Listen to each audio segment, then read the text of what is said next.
Hi friends, మీకు ఈరోజు ఒక కథ చెప్పాలనుకుంటున్నాను. కథలో సారాంశం విని మీరే చెప్పండి. ఒక ఆశ్రమంలో ఒక గురువుగారు ఉంటారు. ఆ గురువుగారికి ఒక 10 మంది శిష్యులు ఉంటారు. ఆ శిష్యులు ఒకరోజు గురువుగారిని ఒక ప్రశ్న వేస్తారనమాట. గురువుగారు, దేవుడు ఎక్కడ ఉన్నాడు అని. అయితే ప్రతిరోజు గురువు గారితో పాటు శిష్యులు కూడా నదీ స్నానానికి వెళ్తూ ఉంటారంట. ఇలా మాట్లాడుకుంటూ వెళ్తున్నారు. నదీ స్నానం చేసి గురువు గారితో పాటు శిష్యులు కూడా ఆశ్రమానికి వస్తారు. అయితే అప్పుడు గురువుగారు ఏమీ మాట్లాడరు. ఆశ్రమానికి వచ్చాక గురువుగారు ఏం చేస్తారంటే అందరినీ పిలుస్తారు. పిలిచి తలా ఒక అరటిపండు ఇస్తాడనమాట.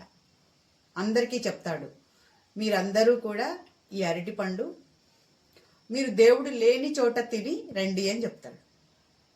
10 మంది శిష్యులు కూడా వెళ్ళిపోతారు. ఎవరికి నచ్చిన చోట వాళ్ళు. కొంతమంది ఆశ్రమం లోపల తింటారు, కొంతమంది మంచం కింద దూరి తింటారు, కొంతమంది దుప్పటి కప్పుకొని తింటారు, కొంతమంది చెట్టు చాటుకి వెళ్ళి తింటారు, కొంతమంది దూరంగా వెళ్ళి కొండెక్కి ఆ గుట్ట చాటున ఉండి తింటారు.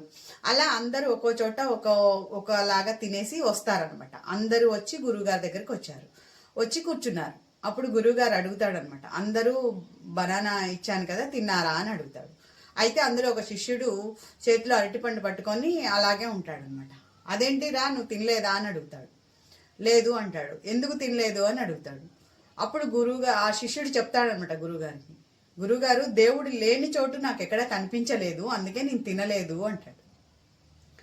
అదేంటి, వీళ్ళందరూ తిన్నారు కదా, నీకెందుకు అలా అనిపించింది అంటే, మీరే చెప్పారు కదా గురువుగారు, దేవుడు సర్వాంతర్యామి, సర్వం వ్యాపించి ఉన్నాడు అని, అందుకే నాకు దేవుడు లేని చోటు కనిపించలేదు అంటాడు. అప్పుడు గురువుగారు అంటాడనమాట, నీవే నా శిష్యుడివిరా, ఈ రోజు నుంచి నీవే నా శిష్యుడివి అని. అంటే అందరూ కూడా ఆశ్రమంలో గురువుగారు చెప్పిన అన్ని మాటలు విన్నారు, నేర్చుకున్నారు.